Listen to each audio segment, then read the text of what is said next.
Bem-vindos ao KSSF. Boa noite aos nossos internautas, que deve ter gente que está ainda a caminho, né? Que vocês possam já começar a ouvir nesse caminho ou que consigam chegar a tempo. Meu aparelhinho, vou mexer aqui. Então, o tema é Nada Te Perturbe. Um tema que eu fiquei pensando muito, tentando buscar alguma coisa que me ajudasse a como não me perturbar, né? Como não me deixar abalar pelo externo. Então, comecei uma busca, começaram a vir muitas coisas, e eu cheguei numa oração, que é essa oração que eu vou estar dividindo com vocês, a gente vai estar estudando ela junta. Tá bom o som? Tá bem? Eu não consigo ouvir, a altura tá boa. Então, a minha primeira imagem de Nada Te Perturbe é essa primeira aqui, que assim, nesse espaço que eu gostaria de estar, onde nada me perturbaria, e esse é o lugar que eu gostaria de estar, sinceramente, achando que nada vai me perturbar nesse lugar. Mas o que eu quero de verdade é estar nesse outro lugar aqui, cheio de gente, cheio de confusão, cheio de bagunça, e encontrar essa mesma posição, essa mesma paz, essa mesma consciência de que o externo não podia estar me alterando, me tirando daquilo que eu sou, do meu centro. Então, nessa busca daquilo que eu queria que fosse tudo muito bonitinho, que nada atrapalhasse, que os faróis fossem todos verdes, que não tivesse ninguém, né, para incomodar, que tudo fosse muito tranquilo, não vai acontecer assim, porque a vida da gente não é esse lago o tempo todo. Então, onde é que a gente acha esse lugarzinho no meio desse nosso dia corrido, nossos problemas, nossas angústias? Então, essa oração, ela foi escrita por uma pessoa chamada Teresa d'Ávila. Eu não sei se alguém aqui já ouviu falar dela, alguém já ouviu falar de Teresa d'Ávila aqui? Ela é considerada pela Igreja Católica uma santa. Ela foi doutora da Igreja. Então, ela é muito conhecida mais, talvez, pela Igreja Católica, embora o Haroldo já tenha comentado sobre ela. Tem algumas colocações sobre ela. A irmã Ayla, pois é. Ela é uma freira que faz bastante palestra, Ayla, né, com o Haroldo, e ela fala, tem um estudo sobre a Teresa d'Ávila, de um livro que a Teresa d'Ávila escreveu, que chama Morada do Castelo Interior. Então, ela tem muita informação interessante, a vida dela, tanto como ser humano, como freira e como médium, sem ser catalogada, né, como médium, que o que ela fazia, o que ela vivia fosse colocado de uma forma como espírita, mas ela viveu todos os fenômenos que a gente estuda aqui sobre mediunidade. Então, eu queria falar um pouquinho dela antes de chegar na oração, que eu vou dividir com vocês. Ela nasceu em 1515, na Espanha, nessa cidade de Ávila, tá? Numa época bem complicada, onde a Península Ibérica estava assim no auge, então era na época das Inquisições. Ela viveu um período muito conturbado da história. Ela vem de uma família muito abastada, uma família judia, que escondia o fato de ter sido convertida ao cristianismo na época. Ela tinha um irmão, e é interessante no fato dela, porque eles, quando pequenos, eles brincavam de montar mosteiros. Eles brincavam de simplesmente abrir mosteiros. E que foi que acabou acontecendo na vida dela quando ela cresceu e acabou justamente ajudando a montar um mosteiro, que são as Carmelitas Descalças. Então, nesse caminhado dela, desde pequena, o que eu vi, a gente pensa em pessoas que se espiritualizaram, os santos, no caso da Igreja Católica, mas como foi normal essa vida da Teresa d'Ávila?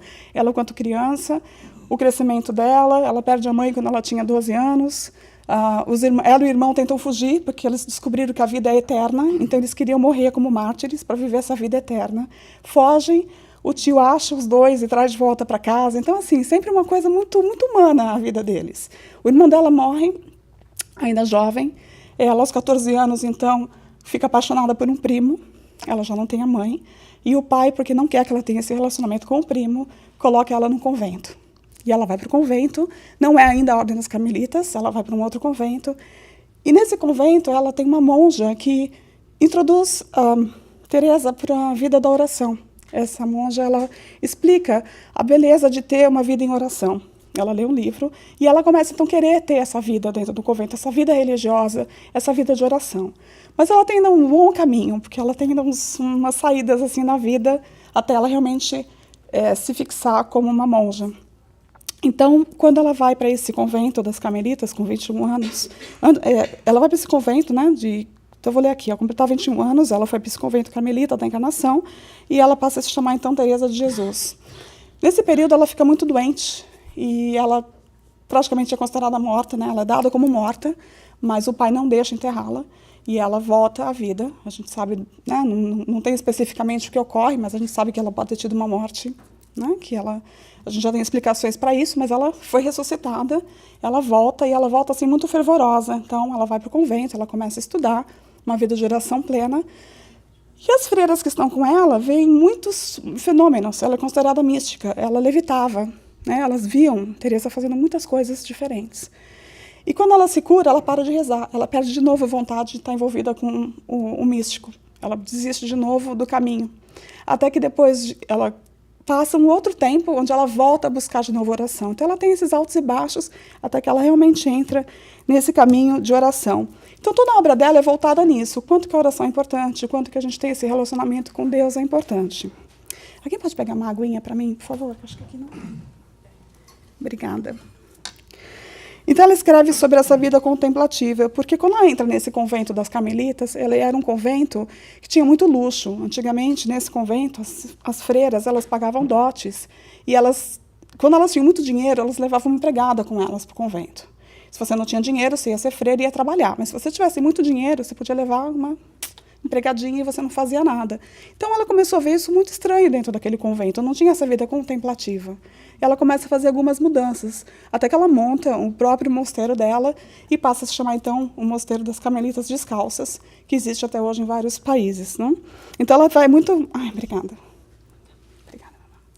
Então ela vai falando muito dessa vida contemplativa e vai montando dentro do mosteiro dela como ela gostaria que fosse.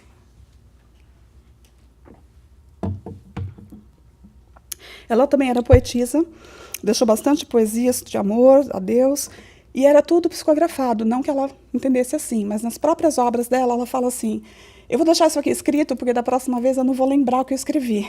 Então, eu tentei começar a ler o livro dela, não é fácil. Primeiro, a gente tem que voltar na época que ela escreveu, e segundo, porque ela vai e volta mesmo. Você vê que ela tem ela se desprende, ela escreve, ela psicografa, totalmente inconsciente, ela levita, as freiras espiam ela levitando dentro do quarto dela, uma coisa fenomenal. Ela mudou muito, dentro da igreja, dentro da história dela como monja, muito essa questão de Deus, essa questão mística, essa questão do êxtase.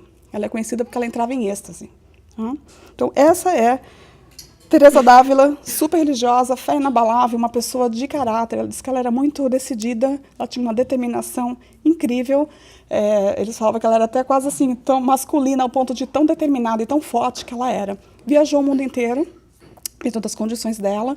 Muito brava, porque na época que ela viveu estava tendo a reforma, né, do protestantismo, e ela não conseguia entender por que estava acontecendo essas mudanças no mundo. Então, é uma pessoa assim, com tudo aquilo que a gente tem, né, de conflito interno, de busca. A gente uma hora está seguindo o caminho da oração, acha que está em êxtase, daqui a pouco você está aqui no outro ponto, já não acredita em mais nada. Aí você volta. Então, essa coisa, a gente pensa em santo, mas não é para pensar no santo, é para pensar na caminhada dela. E tem uma passagem que... Eu não li o livro, me falaram desse livro, eu não sei até que ponto a gente pode considerá-lo, mas de que ela teria sido, é um livro psicografado, chama Perdoa-te, Perdoa-me. E, segundo esse livro psicografado, ela é a reencarnação de Maria Madalena. Eu vou deixar para vocês pesquisarem, eu não posso afirmar, acho que ninguém consegue afirmar, mas dizem que esse amor que ela tinha por Jesus tinha uma relação lá atrás. Então, essa é a Teresa d'Ávila. Aí estão os 3 livros que ela escreveu. O primeiro deles é a autobiografia dela. O segundo é Caminho da Perfeição. E o terceiro aí, A Morada do Castelo Interior. Basicamente, nesses 2 primeiros livros, ela ensina a rezar. As monjas pediam para ela como ensinar a rezar. E é a obra que ela faz. E A Morada do Castelo Interior é uma viagem, são 7 moradas, onde cada morada ela classifica como a gente faria a nossa caminhada espiritual. Desde a entrada da porta do castelo até o centro, que ela faz a imagem do castelo medieval, que era a época que ela vivia. Então, como se a gente fosse entrando nas salas, e a sala principal tem um encontro com o Supremo, com o Divino. Esse livro tem estudos psicólogos, estudando, é um livro muito profundo, com muito material. Eu acho que um dia eu queria estudar só esse livro dela. Mas eu vou ler para vocês a oração, onde eu fui tentar achar um pouco da resposta dessa questão, da gente não se perturbar.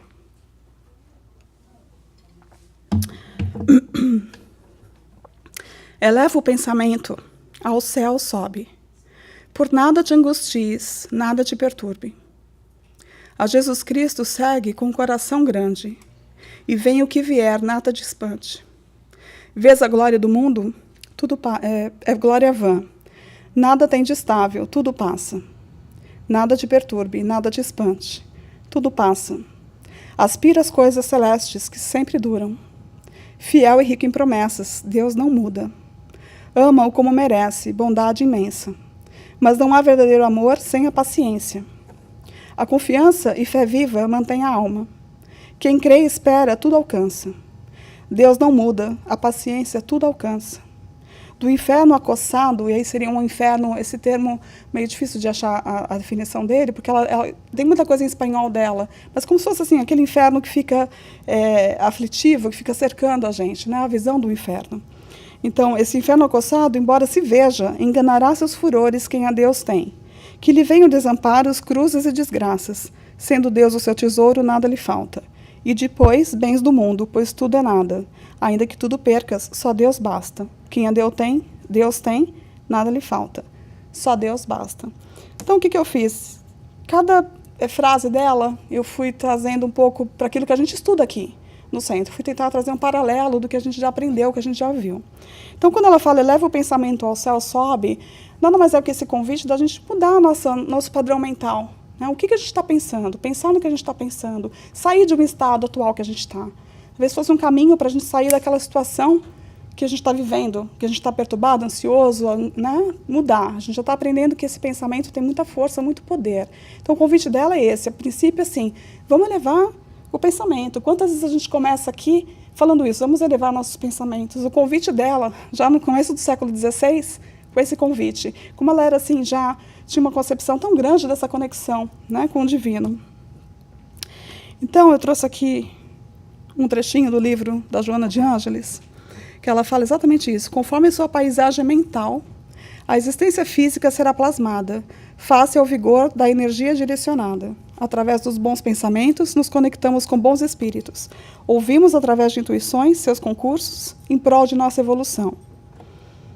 Nada mais é do que a gente vem estudando. Ou seja, a partir do momento que você parou, mudou a sintonia, se conectou, a gente começa a ouvir o quê? Bons pensamentos, bons conselhos. A gente já está conectado com uma coisa muito mais interessante do que aquele momento que você está passando. A gente tem que tentar lembrar disso. Opa, estou vivendo isso aqui, estou ansiosa. O que eu vou fazer? Tem que parar e me conectar com alguma coisa lá no alto. E no Livro dos Espíritos, a explicação de que quando o pensamento está em alguma parte, a alma também está, visto que é a alma quem pensa. Então, quem está aqui estudando, a gente vê o tempo todo isso, já, né, não é mais novidade, não é a primeira vez que vocês estão ouvindo isso, o quanto que a gente tem que estar ciente daquilo que a gente está pensando e o quanto que a mudança do pensamento muda o que a gente está passando, o que a gente está sentindo. Quando a gente não está com o pensamento vigilante, a gente atrai outros tipos de companhia. E aí, é claro que vai deixar a gente mais ainda ansioso, mais agitado do que a gente conseguiria se a gente conseguisse acalmar e conectar diferentemente. Então, o convite que eu vi que ela faz aqui é para a gente se elevar realmente.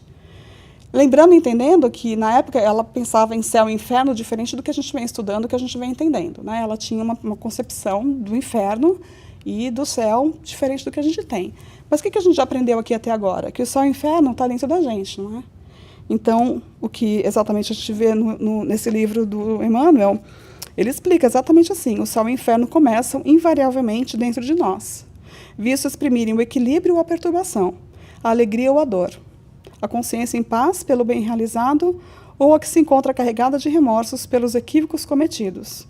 Cada homem por si elevar-se-á ao céu ou descerá aos infernos transitórios, em obediência às disposições mentais em que se aprende. Então, quando ela fala vamos elevar ao céu, qual a posição que a gente quer estar dentro da gente? O que a gente vai buscar de bom ou de mal dentro da gente? É essa sintonia que ela convida. Então, é isso. A gente vai buscar mudar a nossa sintonia. Acho que a Rosana já fez várias palestras aqui do livro, né, da sintonia, falando justamente isso, o quanto que a gente tem que ir lá mudar o rádio, mudar essa frequência para a gente atingir padrões mais elevados. E se a gente só parar e já pensar nessas palavras aqui, falei da Rosana, ela já ouviu o nome dela lá. Se a gente só de pensar nessas palavras aqui, já muda alguma coisa aqui dentro da gente. Ó. Eleva a frequência vibratória, tudo aquilo que reflete a essência de uma virtude.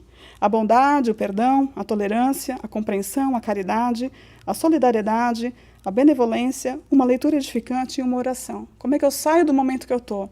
buscando sair daquele movimento constante que eu já estou, seja através de uma oração, de uma música, de uma caminhada, de alguma coisa que tire a gente daquela sintonia que está levando a gente para um outro caminho, se conectar com uma coisa que não vai ser muito boa, a gente não vai ter muita ajuda naquele outro caminho.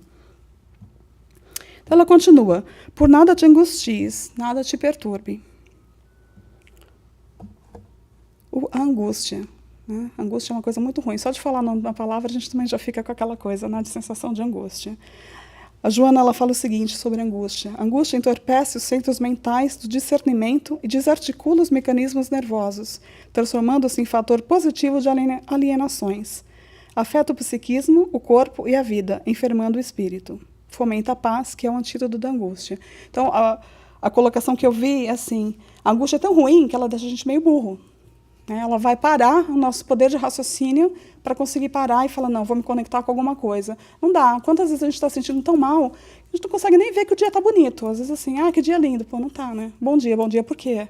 Estou vendo. A gente está tão angustiado que turba a nossa visão. Não é? A gente não consegue nem ver a saída, não consegue ver nada. Porque é justamente isso que faz com a gente.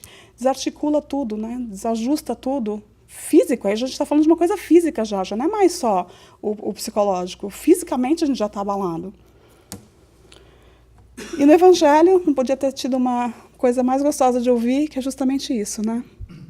Onde está em Mateus, capítulo 6. Portanto, eu lhes digo, não andais ansiosos com suas próprias vidas, quanto ao que comer ou beber, nem com seus próprios corpos, quanto ao que vestir. Não é a vida mais importante do que a comida e o corpo mais importante do que a roupa? Observem as aves do céu. Não semeiam, nem colhem, nem armazenam em celeiros. Contudo, o Pai Celestial as alimenta. Não têm vocês muito mais valor do que elas? Quem de vocês, por mais que se preocupe, pode acrescentar uma hora que seja a sua vida? Quantas vezes a gente para e se preocupa e se preocupa e às vezes não acontece nada daquilo que a gente estava esperando. A gente se angustia, se sai da confusão, atrai companhias ruins, fica tudo pior e não resolveu nada. O problema não resolveu, a gente não se acalmou, só piorou para o dia seguinte. Então, quando ela fala isso, né, nada te angusties, nada te perturbe, para ter essa concepção de que as coisas têm além disso do que a gente está passando e que nada vai adiantar a gente estar com essa angústia toda.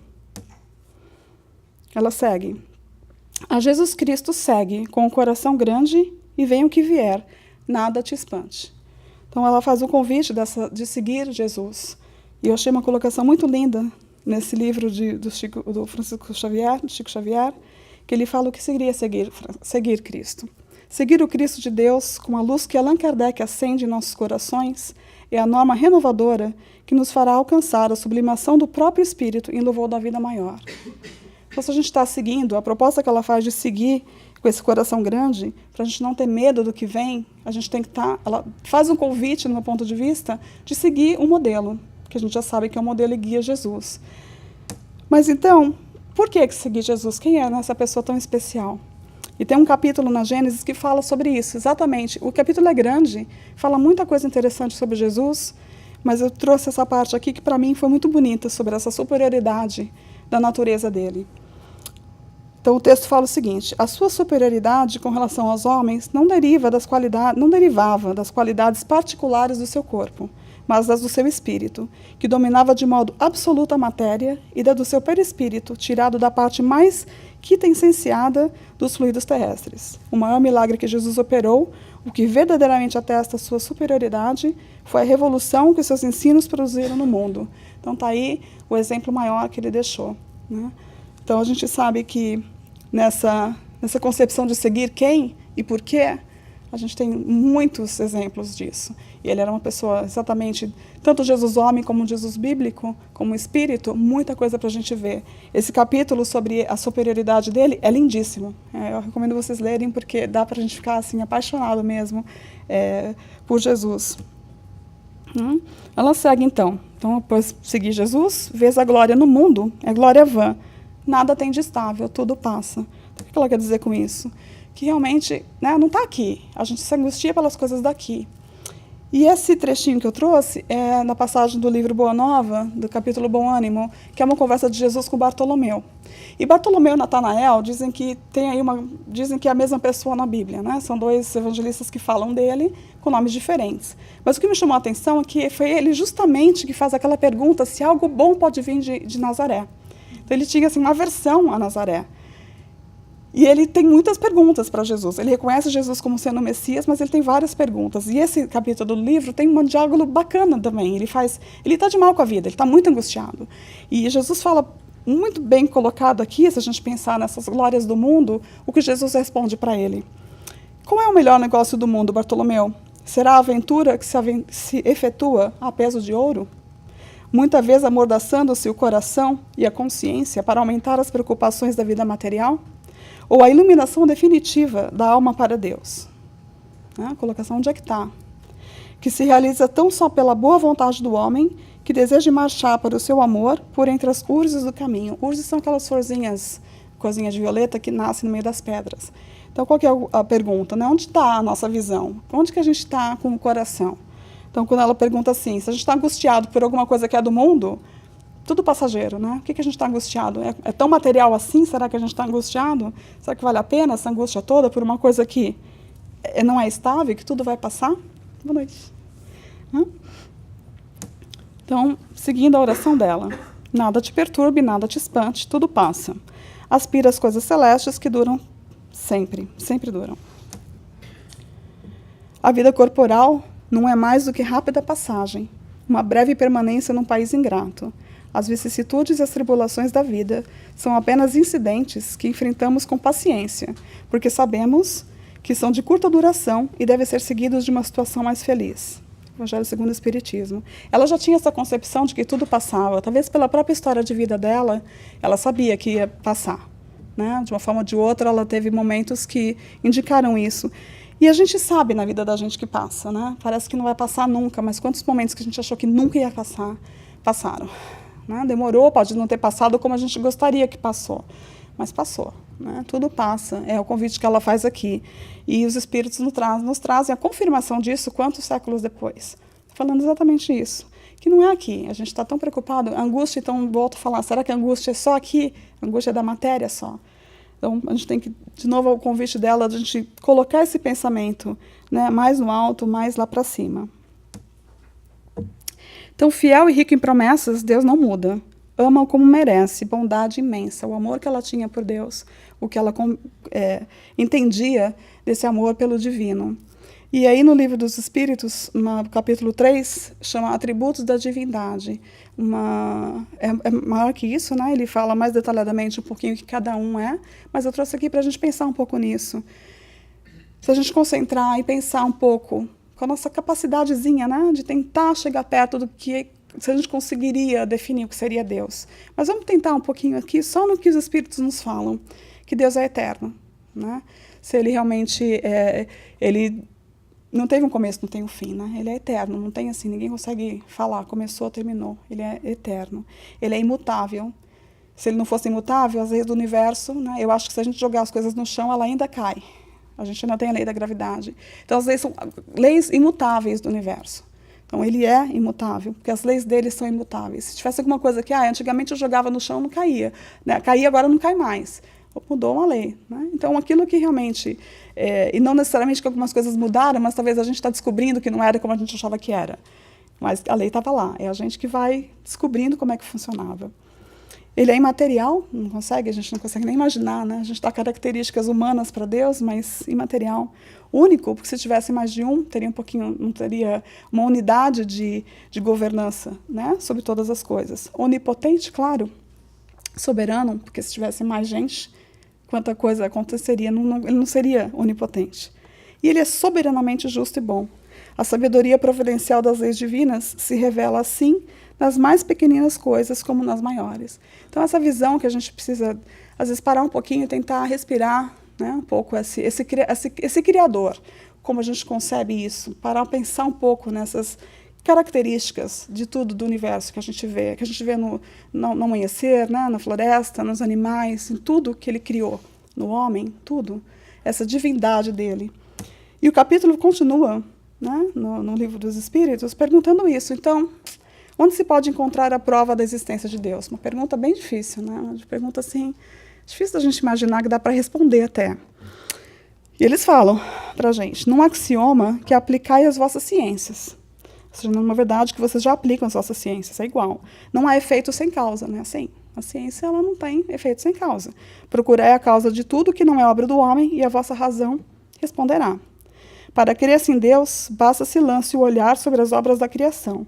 O universo existe, logo tem uma causa. Duvidar da existência de Deus é negar que todo efeito tem uma causa e avançar que o nada pôde fazer alguma coisa. Então, é mais fácil imaginar, né? Que o nada conseguiu criar alguma coisa do que algum ser conseguiu criar tudo isso. É para a gente parar e pensar mesmo. Tem uma historinha que diz que um cientista desafiou Deus. Ele falou assim, olha, tudo que você fez, a ciência já faz igual. A gente consegue fazer até, né, DNA, né, fazer duplicações, fazer um ser humano, faz órgão. A gente já adiantou bastante. Então, você, como criador, está meio fraco, assim, né? Vamos fazer o seguinte, eu vou te desafiar, vamos aqui criar alguma coisa, né? Deus falou assim, então tá bom, então vamos fazer. Tudo bem, você começa, falou para o cientista. Você cria primeiro, eu vou te olhar. O cientista falou, claro que eu vou. O cientista abaixou, pegou um pouquinho assim de terra e falou assim, você quer ver eu criar um negócio? Aí Deus falou assim para ele, não. Mas você tem que criar do nada. A terra eu já criei. Então, assim, cria do nada, né? Não fica assim um pouco complicado você fazer da ciência alguma coisa que já existia ou criar alguma coisa do nada. Talvez um dia a gente ainda consiga descobrir que é possível, mas a gente vai ter que entender que a gente também está numa caminhada para descobrir como é que tudo isso aí funciona. Não temos ainda a resposta final. Ninguém tem a verdade absoluta ainda, né? Nem que sim, nem que não. Ninguém ainda conseguiu provar que não existe Deus.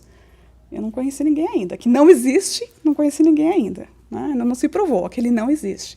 Talvez possa questionar se ele existe. Mas provar também que ele não existe, não sei. Aí eu vou deixar por conta de cada um com as suas crenças, né? E tá ok. Então ela segue. Mas não há verdadeiro amor sem a paciência. Ela tinha que tocar no assunto paciência, né? Até aí lidar com a angústia é uma coisa. Agora com a paciência é outra, né? A gente pede assim para Deus. Me dá a paciência, mas eu quero agora. Eu quero agora essa paciência. Então, o que ela diz com isso, eu fui achando sempre alguma coisa para a gente trabalhar, e aí eu trouxe Divaldo, né, com a Joana de novo. Ela fala que se a gente se exercitar nessas pequenas ocorrências, sem permitir-se a irritação ou agastamento, adquirirá força e enfrentará com êxito as situações mais graves. Então, não tem jeito, a paciência vai ajudar que a gente consiga não meter os pés pelas mãos quando a gente estiver muito bravo, muito ansioso, muito atacado, né? Tem que lembrar que a gente, com esse amor, a gente vai ter que exercitar também a paciência. Ela segue. A confiança e fé viva mantém a alma. Quem crê e espera, tudo alcança. O convite dela pela fé de novo. Então, esse espírito, no Livro dos Espíritos, nos fala sobre isso, sobre esse poder de acreditar. O poder da fé se demonstra de modo direto e especial na ação magnética. Ele explica um pouco como que a gente pode, então, se a gente ora e se a situação muda, porque a gente ora tantas vezes e nada muda, né? Ou a gente ora e consegue, como que é um pouco esse mistério? Então ele fala, olha, por seu intermédio, né, dessa fé, o homem atua sobre o fluido, agente universal, modifica-lhe as qualidades e lhe dá uma impulsão, por assim dizer, irresistível. Daí decorre que aquele que é um grande poder fluídico normal, junto à ardente fé, a gente também já escutou isso aqui de outros autores, né? A vontade, a fé, o poder que isso tem de movimentar essa parte fluídica. Então, olha só, aquele que é um grande poder fluídico normal, junto à ardente fé, pode, só pela força da sua vontade, dirigida para o bem, operar esses singulares fenômenos de cura e outros, tidos antigamente por prodígios, mas que não passam de efeitos de uma lei natural. Então, onde ela fala que essa confiança e a fé viva, né, mantém essa alma e quem crê, espera e tudo alcança, não sei até que ponto ela tinha já conhecimento dessas coisas tão divinas que é o nosso fluido, a nossa vontade, o nosso pensamento, o nosso desejo. Ela fala isso numa época que eu não sei até que ponto, fico curiosa de saber como que ela pensava isso tudo naquela época. Então Deus não muda, a paciência tudo alcança. A paciência, em verdade, é perseverar na edificação do bem, a despeito das arremetidas do mal, e prosseguir corajosamente cooperando com ela e junto dela quando nos seja mais fácil desistir. Eu coloquei essa foto desse alpinista porque realmente, para mim, subir uma montanha, subir a pedra, é justamente isso. É uma paciência, é um passo de cada vez para a gente conseguir chegar lá em cima. Então, assim, fazer sempre, sem pressa, sem pausa, lembrar para o que está fazendo, continuar. Ele só continua porque ele quer chegar naquele topo, ele tem um objetivo. Ele sobe de uma vez? Não. Ele vai, ele tem muito treinamento. Ele tem que ter muita paciência para conseguir subir essa montanha. E é assim que a gente faz com os nossos obstáculos, né, com as nossas dificuldades. A gente tem que ir um pouquinho cada dia, perseverando naquele dia. Esse convite da paciência que ela fala aqui. Nesse ponto que ela volta a falar de novo do inferno, lembrando sempre que a gente entende já que o céu e o inferno está dentro da gente, mas basicamente, quando a gente está passando por uma situação que a gente acha que a gente está, né, está inferno, estou passando um momento super difícil, estou passando por esse vale. Então ela fala que desse inferno aflito, mesmo se for visto, ou seja, mesmo que a gente estiver vendo aquele momento muito complicado, enganará seus furores quem a Deus tem. Então se a gente estiver baseado nessa fé, nessa confiança, nessa crença, nesse amor que ela fala, a gente não precisa temer. Né? Nessa passagem que fala no Salmo, ainda que eu andasse pelo vale da sombra da morte, ele não fala ainda que eu ficasse lá uma semana, ou se eu ficasse lá um ano. Né? Ainda que eu andasse pelo vale da sombra, quer dizer que a gente vai sair, a gente não vai ficar lá. Não tem como a gente ficar nesse vale. Não sei se alguém lembra do filme, meu marido brinca comigo porque eu assisto sempre, aquele História Sem Fim. É um filme bem antiguinho já, mas tem uma cena que sempre me vem à cabeça quando eu estou passando por esses momentos assim, de tristeza, que é o Vale da Tristeza. Então, o menino ele tem que atravessar o Vale da Tristeza com o cavalo dele. E se você ficar triste no Vale da Tristeza, você vai afundar, tem Maria movediça. Então, quando ele começa a passar, ele sabe disso. Porque ele é indicado, né? Ele é o herói da história, ele sabe daquele vale. Só que ele começa a atravessar e o cavalo dele começa a ficar triste. E o cavalo dele começa a afundar na areia movediça. E ele então começa a ficar triste, desesperado, querendo tirar o cavalo. E o cavalo não consegue, ele acaba afundando e o cavalo morre. De tão triste que ele fica. Aí o menino fica triste. Aí ele começa a chorar. Aí ele começa a afundar. E ele vai afundando, ele vai ficando cada vez mais triste com a perda do cavalo, até que ele começa a lembrar que ele não podia se entregar àquela tristeza. Quando ele começa a ter aquela consciência, ele começa a sair, ele, com muita dificuldade, ele sai do vale. Então, quando eu penso nesse salmo, eu sempre lembro disso, que a gente não está lá. Fala isso, ó, ainda que eu andasse, né, não sei, vai sair, não é para ficar lá um tempo. Então, vem um convite de que a gente tem que fazer alguma coisa, não vai ficar lá sentado no vale, né? Não, ele vai me ajudar, vai me conduzir, vai me tirar daqui. Não, os Espíritos falam para a gente, ajuda de ti mesmo e o céu te ajudará, tem a nossa parte aí. Demais, não é possível que Deus mude a ordem da natureza ao sabor de cada um, porquanto que do vosso ponto de vista mesquinho e do da vossa vida efêmera vos parece um grande mal, é quase sempre um grande bem na ordem geral do universo. Então, nossa concepção também do momento ruim é limitada. Né? No todo, aquilo que era um mal, não é bem um mal, é a nossa visão distorcida. Então, quando ela fala disso, também me deu essa intenção de que, se a gente entender isso, a gente passa por aquele momento melhor. Passa um pouco mais fortalecido, porque a gente sabe que aquele momento vai passar. E é o que ela fala o tempo todo, tudo passa.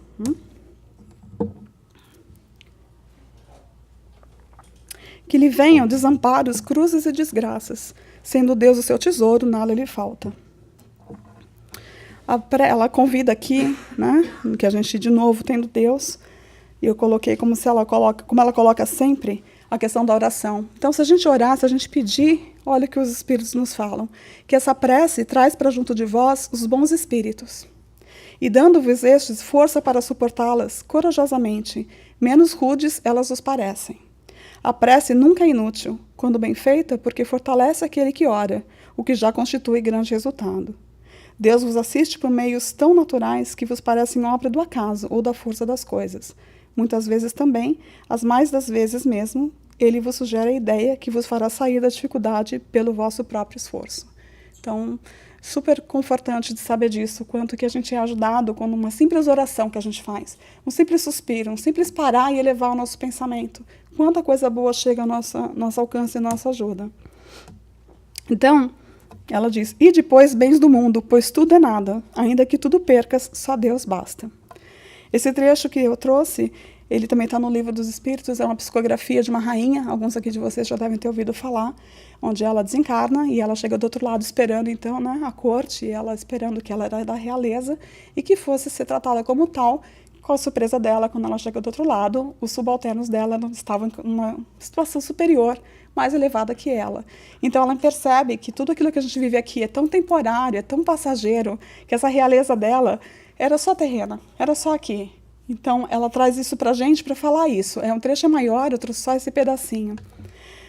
Os homens correm para alcançar os bens terrestres, como se pudessem guardá-los para sempre. Aqui, porém, todas as ilusões desaparecem. Eles se apercebem cedo de que apenas apanharam uma sombra e desprezaram os únicos bens reais e duradouros, os únicos que lhes aproveitam na morada celeste, os únicos que lhes podem dar acesso a esta.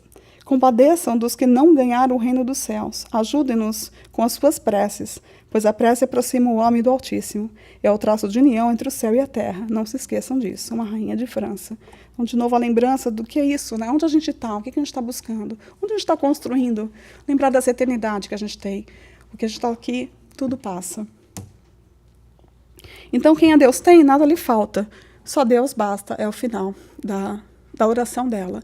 Então, quem é mesmo que tem Deus? Todos. Todos nós temos Deus.